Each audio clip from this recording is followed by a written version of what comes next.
Hello all, welcome to SR smart studies 7th class chapter 3 ఉష్ణం heat. ఈ lesson explain చేసేస్తాను in డీటెయిల్గా. క్లియర్గా వీడియోని స్కిప్ చేయకుండా ఎండ్ వరకు చూడండి. ఎవరైనా ఇంకా మన ఛానల్ని సబ్స్క్రైబ్ చేసుకోకపోతే సబ్స్క్రైబ్ చేసుకోండి మర్చిపోకుండా. అండ్ ఇప్పుడైతే వీడియోలోకి వెళ్ళిపోదాం. మొక్కల నుండి వచ్చే వస్త్రాలు ఏంటి అంటే కాటన్ వస్త్రాలు.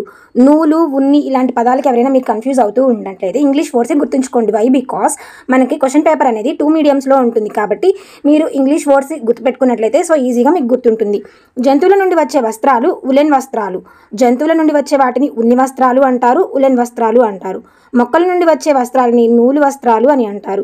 శీతాకాలంలో మనం ధరించే దుస్తులు ఉన్ని దుస్తులు. వేసవి కాలంలో ధరించేవి లేత రంగు నూలు దుస్తులు. శీతాకాలంలో అయితేనేమో ఉన్ని దుస్తులు, వేసవి కాలంలో అయితేనేమో లేత రంగు నూలు దుస్తులు. ఒక వస్తువు యొక్క వెచ్చదనం స్థాయిని తెలుసుకొనుటకు మన స్పర్శజ్ఞానం ఎల్లప్పుడూ నమ్మదగిన మార్గదర్శిని కాదు. స్పర్శజ్ఞానంతో ఒక వస్తువు యొక్క వెచ్చదనం స్థాయిని తెలుసుకోవడానికి అది ట్రస్ట్గా అంటే మనం నమ్మదగిన యొక్క ఒక స్థాయి, ఒక ప్రమాణంగా తీసుకోలేమన్నమాట. నెక్స్ట్, ఉష్ణోగ్రత అంటే ఏంటి చూసినట్లయితే ఒక వస్తువు యొక్క వెచ్చదనం స్థాయి యొక్క కొలతే ఉష్ణోగ్రత. వెచ్చదనం స్థాయిని గురించి తెలియజేసేది, దాని యొక్క కొలతనే ఉష్ణోగ్రతగా చెప్తారు. ఒక వస్తువు యొక్క వెచ్చదనానికి నమ్మదగిన కొలత ఏంటి అంటే ఉష్ణోగ్రత. ఉష్ణోగ్రతను కొలిచే పరికరం థర్మామీటర్. ఉష్ణోగ్రతను కొలిచే పరికరం పేరేంటి? థర్మామీటర్. క్లినికల్ థర్మామీటర్ గురించి చూద్దాం. మన శరీర ఉష్ణోగ్రతను కొలిచే థర్మామీటర్ని ఏమంటారు? క్లినికల్ థర్మామీటర్ అంటారు. ఒక క్లినికల్ థర్మామీటర్ పొడవైన, ఇరుకైన, ఏకరీతి గాజుగొట్టాన్ని కలిగి ఉంటుంది. దానికి ఒక చివర బల్బు ఉంటుంది. ఈ బల్బులో ఏముంటుంది? పాదరసం ఉంటుంది. పాదరసం బల్బు వెలుపల పాదరసం యొక్క చిన్న మెరిసే నాళాన్ని మనం గమనించవచ్చు. పాదరస నాళం కనిపించకపోతే కనిపించే వరకు థర్మామీటర్ కొంచెం తిప్పాలి. అప్పుడు థర్మామీటర్పై స్కేల్ని గుర్తిస్తాం. మనం ఉపయోగించే స్కేలు సెల్సియస్ స్కేల్ అన్నమాట. దీన్ని డిగ్రీ సెంటీగ్రేడ్గా సూచిస్తారు. క్లినికల్ థర్మామీటర్లో ఎంతవరకు ఉష్ణోగ్రత ఉంటుందంటే 35 డిగ్రీ సెంటీగ్రేడ్ నుండి 42 డిగ్రీ సెంటీగ్రేడ్ వరకు ఉంటుంది. క్లినికల్ థర్మామీటర్ అంటే ఏంటి? మన శరీరం యొక్క ఉష్ణోగ్రతను కొలవడానికి ఉపయోగించేది క్లినికల్ థర్మామీటర్. క్లినికల్ థర్మామీటర్ అనేది ఏ విధంగా ఉంటుందంటే పొడవైన ఏకరీతి గాజుగొట్టాన్ని కలిగి ఉంటుంది. తర్వాత దానికి ఒక చివర బల్బు ఉంటుంది. ఈ బల్బులో ఏముంటుంది? పాదరసం ఉంటుంది. పాదరసం వెలుపల పాదరసం యొక్క చిన్న మెరిసే నాళాన్ని మనం గమనించవచ్చు. పాదరసం నాళం కనిపించకపోతే కనిపించే వరకు థర్మామీటర్ని కొంచెం తిప్పి, అంటే ఇది ఎలా యూజ్ చేయాలి థర్మామీటర్ అని చెప్పి మనకి వివరించాలన్నమాట. సో మనం ఉపయోగించే ఈ స్కేల్ ఏంటి థర్మామీటర్లో అంటే సెల్సియస్ స్కేలు. సెల్సియస్ స్కేల్లో ప్రమాణాలు ఏ విధంగా ఉంటాయి? డిగ్రీ సెంటీగ్రేడ్ అని ఉంటాయి అన్నమాట.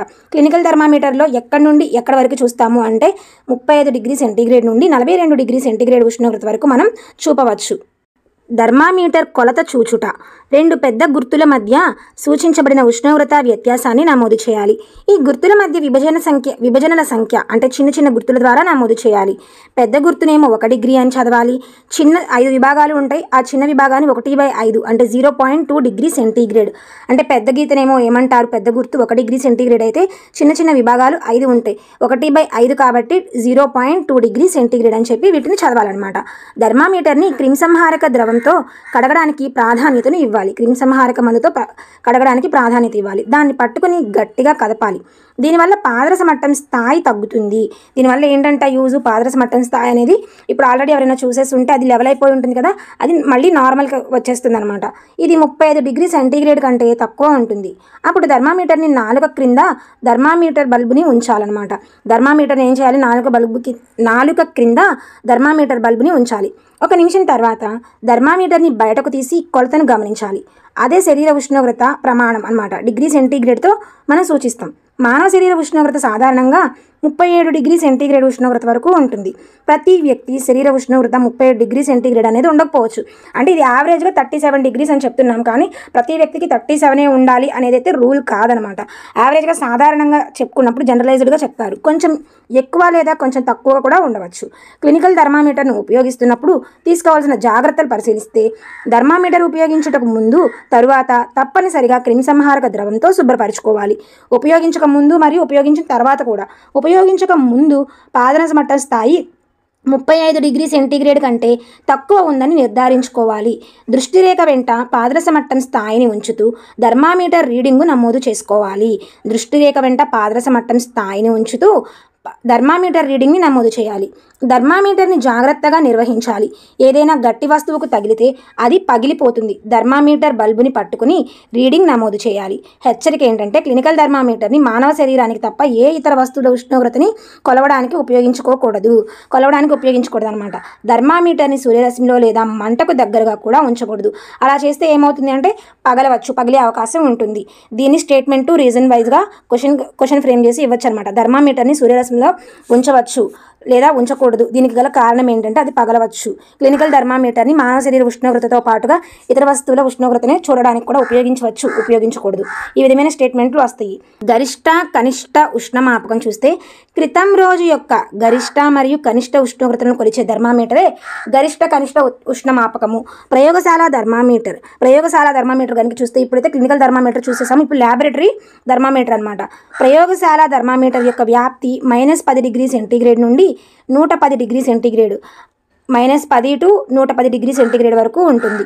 ఉపయోగించే విధానం కనుక గమనిస్తే ఒక బీకరు నీళ్లు తీసుకొని ఉష్ణమాపిని బల్బు మునిగేంత వరకు నీటిలో ఉంచకూడదు. కానీ పాత్ర అడుగున లేదా పక్క తలాలకు తగలకూడదు. థర్మామీటర్ను నిలువుగా పట్టి ఉంచాలి. బీకర్ నీళ్లు తీసుకొని ఉష్ణమాపిని బల్బు మునిగేంత వరకు నీటిలో ఉంచకూడదు. కానీ పాత్ర అడుగున లేదా పక్క తలాలకు కూడా తాకకుండా ఉంచాలి. థర్మామీటర్లో పాదరసం యొక్క కదలికను గమనించాలి. పాదరస మట్టం నిలకడగా ఉండే వరకు వేచి ఉండాలి. అప్పుడు రీడింగ్ను నమోదు చేయాలి. ఇదే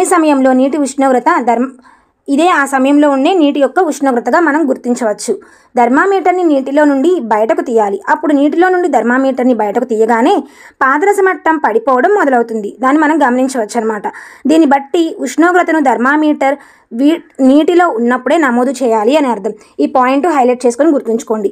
ఉష్ణోగ్రతను ఏ విధంగా నమోదు చేయాలి అంటే థర్మామీటర్ నీటిలో ఉన్నప్పుడు మాత్రమే నమోదు చేయాలి. బయటకు తీసిన తర్వాత, ఇప్పుడు మనం క్లినికల్ థర్మామీటర్ని ఉపయోగించినప్పుడైతే నోట్లో నుండి బయటకు తీసిన తర్వాతనే నమోదు చేస్తాం. కానీ ప్రయోగశాల థర్మామీటర్ని మాత్రం ఆ విధంగా కాదు, నీటిలో ఉన్నప్పుడు మాత్రమే నమోదు చేయాలి. దీన్ని యూజ్ చేసేటప్పుడు జాగ్రత్తలు ఏంటంటే ప్రయోగశాల థర్మామీటర్ను ఉపయోగించడానికి జ్వరవాణిని ఉపయోగించేటప్పుడు తీసుకునే జాగ్రత్తలే తీసుకోవాలి. వాటితో పాటుగా దీన్ని నిటారుగా ఉంచాలి, వంచకూడదు. ఏ పదార్థం యొక్క ఉష్ణోగ్రతను కొలుస్తున్నామో ఆ పదార్థంతో ఆ థర్మామీటర్ బల్బు అన్ని వైపులా ఆవరించి ఉండాలి. బల్బు పాత్ర యొక్క తలాన్ని తాకకూడదు. ఇవి క్రింది వానిలో సరైనదేది, సరికానిదేది, లేదా క్లినికల్ థర్మామీటర్ గురించి సరైనదేది, తీసుకునే జాగ్రత్తల్లో లేనిదేది అని చెప్పి క్వశ్చన్ అడగచ్చు. ప్రయోగశాల థర్మామీటర్ని ఉపయోగించేటప్పుడు తీసుకోవలసిన జాగ్రత్తల్లో లేనిదేది, ఉన్నదేది అని చెప్పి క్వశ్చన్ ఫ్రేమ్ చేసే ఛాన్స్ ఉంటుంది.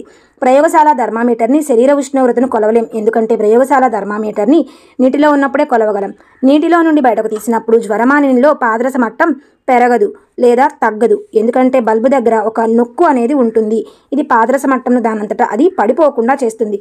కానీ క్లినికల్ థర్మామీటర్ ఇలా ఉంది కదా, అదే ప్రయోగశాల థర్మామీటర్ ఇలా కాదనమాట. అందువల్ల మనం శరీర ఉష్ణోగ్రతను కొలవడానికి ప్రయోగశాల థర్మామీటర్ని ఉపయోగించలేము. దాని తర్వాత డిజిటల్ థర్మామీటర్ అంటే ఏంటి? పాదరసం ఒక విష పదార్థము. ఒకవేళ థర్మామీటర్ పగిలిపోతే దానిని పారవేయడం అనేది కష్టం అనమాట. పాదరసం అనేది విష పదార్థం కదా, అది పగిలిపోయినప్పుడు పారవేయడం కష్టం. కాబట్టి ఈ రోజుల్లో పాదరసాన్ని ఉపయోగించనివి డిజిటల్ థర్మామీటర్లు అనేవి అందుబాటులో వస్తున్నాయి. అయితే ఇప్పుడు ఉష్ణ బదిలీని గురించి గమనిస్తే అన్ని సందర్భాల్లో ఉష్ణం వేడి వస్తువు నుండి చల్లని వస్తువుకి ప్రవహిస్తుంది. వేడి వస్తువు నుండి చల్లని వస్తువుకి ఉష్ణం అనేది ప్రవహిస్తూ ఉంటుంది. అధిక ఉష్ణోగ్రత గల వస్తువు నుండి అల్ప ఉష్ణోగ్రత గల వస్తువులోనికి ఉష్ణం అనేది ప్రవహిస్తుంది. ఒక వస్తువు నుండి మరొక వస్తువుకి ఉష్ణ ప్రసారం ఎన్ని మార్గాల్లో? 3 మార్గాల్లో జరుగుతుంది. ఉష్ణ వహనం, ఉష్ణ సంవహనం, ఉష్ణ వికిరణం. ఉష్ణ వహనము, ఉష్ణ సంవహనము, ఉష్ణ వికిరణం, ఈ 3 మార్గాల ద్వారా ఒక వస్తువు నుండి మరొక వస్తువుకు ఉష్ణ ప్రసారం అనేది జరుగుతూ ఉంటుంది. ఉష్ణ వహనం అంటే ఏంటి? కండక్షన్. ఇంగ్లీష్లో కూడా గుర్తుంచుకోండి. ఒక వస్తువు యొక్క వేడి కొన నుండి చల్లని కొన వరకు ఉష్ణం బదిలీ జరిగే విధానము లేదా పద్ధతిని ఉష్ణ వహనం అంటారు. వేడి కొన నుండి చల్లని కొన వరకు ఉష్ణ బదిలీ జరిగితే దాన్ని ఏమంటారు? కండక్షన్, ఉష్ణ వహనం అంటారు. సాధారణంగా ఈ కండక్షన్ అనేది ఎక్కడ జరుగుతుంది అంటే ఘన పదార్థాల్లో ఉంటుంది. ఘన పదార్థాల్లో ఉష్ణ వహనం అనేది జరుగుతుంది.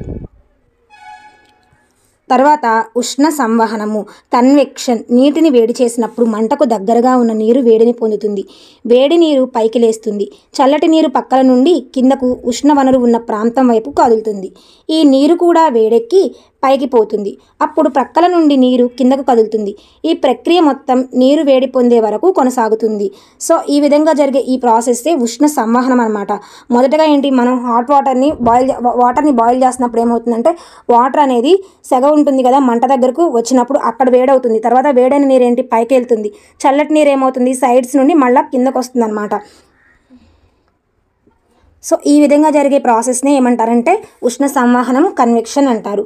ఉష్ణవనరుకు దగ్గరగా ఉన్న గాలి వేడెక్కి పైకి లేస్తుంది.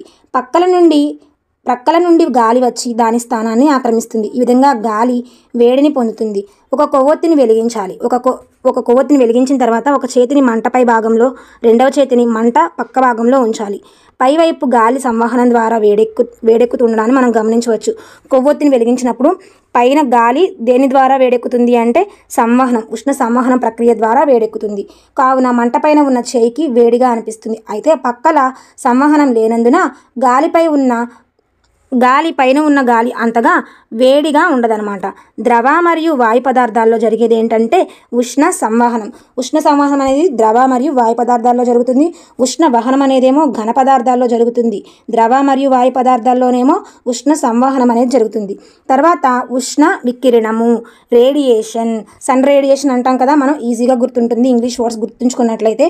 సూర్యుని నుండి వచ్చే ఉష్ణం మనకు ఉష్ణ వహనము లేదా ఉష్ణ సంవహనం ద్వారా చేరుకోదు. ఎందుకంటే భూమి మరియు సూర్యుని మధ్య ఎటువంటి మాధ్యమము లేదు. ఉష్ణ వికిరణం ద్వారా సూర్యుడి నుండి వేడి మనకు చేరుతుంది. ఉష్ణ వికిరణం ద్వారా ఉష్ణ బదిలీకి ఏ యానకము అవసరం లేదు. క్రింది వానిలో దేనికి యానకం అవసరం లేదు అంటే వికిరణం, రేడియేషన్కి అవసరం లేనిది ఏంటి యానకం. యానకం ఉన్నా లేకపోయినా కూడా ఇది జరుగుతుంది. ఉన్నా లేకపోయినా కూడా ఉష్ణ వికిరణం అనేది జరుగుతుంది. మన శరీరం కూడా పరిసరాలకు ఉష్ణమును ఇవ్వడము మరియు దాని నుండి ఉష్ణమును పొందడము అనేది ఉష్ణ వికిరణం ద్వారా జరుగుతుంది. ఒక వ్యక్తి పరిసరాల నుండి ఉష్ణాన్ని గ్రహిస్తున్నాడు లేదా పరిసరాల్లోకి తన నుండి ఉష్ణాన్ని బదిలీ చేస్తున్నాడు అంటే క్రింది ఏ ప్రక్రియ ద్వారా జరుగుతుంది? ఉష్ణ వికిరణము, రేడియేషన్. అన్ని వేడి వస్తువులు ఉష్ణాన్ని వికిరణం చెందిస్తాయి. ఈ ఉష్ణం ఏదైనా వస్తువుపై పడినప్పుడు దానిలో కొంత భాగం పరావర్తనం అనేది చెందుతూ ఉంటుంది. ఆ పరావర్తనం చెందిన తర్వాత కొంత భాగం గ్రహించబడుతుంది మరియు కొంత భాగాన్ని ప్రసారం చెందించవచ్చు. ఉష్ణం యొక్క శోషించబడిన భాగం కారణంగా వస్తువు ఉష్ణోగ్రత అనేది పెరుగుతుంది. ఉష్ణ వాహకాలు అంటే కండక్టర్స్ ఉష్ణాన్ని తమ గుండా సులభంగా ప్రసరింపజేసుకునే వాటిని ఉష్ణ వాహకాలు అంటారు. ఇవన్నీ బేసిక్సేనండి, అందుకే స్పీడ్గా చెప్పేస్తున్నాను. అల్యూమినియం, ఇనుము, రాగి వీటన్నిటిని కండక్టర్స్ అంటారు. ఉష్ణ బంధకాలు ఇన్సులేటర్స్ ఉష్ణమును తమ గుండా సులభంగా ప్రసరింప చేయలేని పదార్థాలు ఉష్ణ అధమ వాహకాలు అని కూడా అంటారు. అధమ వాహకాలని బంధకాలు అని కూడా అంటారు.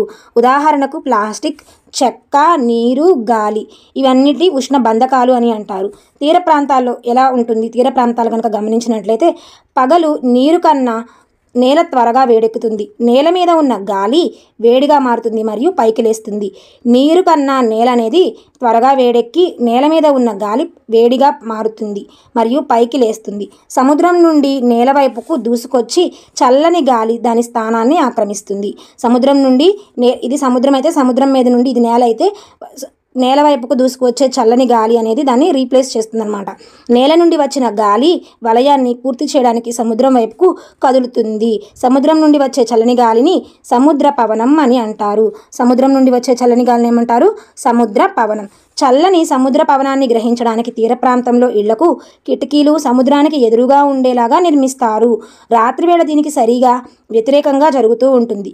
నేల కన్నా నీరు నెమ్మదిగా చల్లబడుతుంది కాబట్టి భూమి నుండి చల్లని గాలి సముద్రం వైపుకు కదులుతుంది. దీన్ని ఏమంటారంటే భూపవనం అంటారు. భూమి నుండి చల్లని గాలి సముద్రం వైపు కదులుతుంది కదా, దీన్ని భూపవనం అని అంటారు.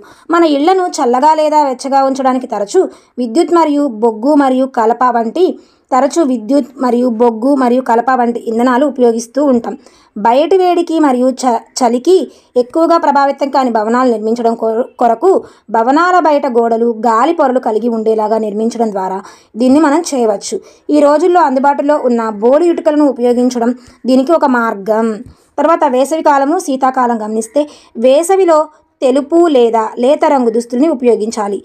ఉన్ని దుస్తుల్ని అధమ ఉష్ణ వాహకాలు, ఉన్ని దారాల మధ్యలో గాలి బంధింపబడుతుంది కాబట్టి ఈ గాలి మన శరీరం నుండి చల్లని పరికరాలకు ఉష్ణ ప్రవాహాన్ని నిరోధిస్తుంది కనుక వెచ్చని అనుభూతిని పొందుతాము. కాబట్టి మనం శీతాకాలంలో ఉన్ని దుస్తులను ధరించాలి. వేసవి కాలంలో లేత రంగులు బట్టలపై వాటిపై పడే వేడిని చాలా వరకు పరావర్తనం చెందిస్తాయి. కాబట్టి మనం లేత రంగువి వేసవి కాలంలో ఉపయోగించాలి. వేసవిలో ధరించడం మనకు మరింత సౌకర్యవంతంగా ఉంటాయన్నమాట ఈ వస్త్రాలు. ముదురు రంగు దుస్తులు ఉష్ణ వికిరణాన్ని ఎక్కువగా గ్రహిస్తాయి. ముదురు రంగు దుస్తులు ఏంటంటే ఉష్ణ వికిరణాన్ని ఎక్కువగా గ్రహిస్తాయన్నమాట. సెల్సియస్ స్కేలు 1742లో స్వీడిష్ ఖగోళ శాస్త్రవేత్త అయినటువంటి అండర్స్ సెల్సియస్ రూపొందించడం జరిగింది. ఇతను వేడి నీటి ఉష్ణోగ్రత 0 డిగ్రీ సెంటీగ్రేడ్ మరియు గడ్డకట్టే నీటి ఉష్ణోగ్రత 100 డిగ్రీ సెంటీగ్రేడ్గా నిర్ణయించాడు. ఇప్పుడు మనం ఏదైతే ఫాలో అవుతున్నామో దానికి ఎగ్జాక్ట్లీ ఆపోజిట్గా ఈ సెల్సియస్ అనే వ్యక్తి చెప్పడం జరిగింది. ఈయన ఏ దేశస్థుడు అంటే స్వీడిష్. ఈయన ఏ శాస్త్రవేత్త అంటే ఖగోళ శాస్త్రవేత్త. ఏ ఫిజిక్సో ఏ కెమిస్ట్రీనో కాదు, ఖగోళ శాస్త్రవేత్త. అండర్స్ సెల్సియస్ రూపొందించింది ఏంటంటే ఈ సెల్సియస్ స్కేల్ అనమాట. సో ఈ లెసన్ అయిపోయింది. తర్వాత ఆమ్లాలు, క్షారాలు, లవణాలు అనే లెసన్ని ఎక్స్ప్లెయిన్ చేస్తాను.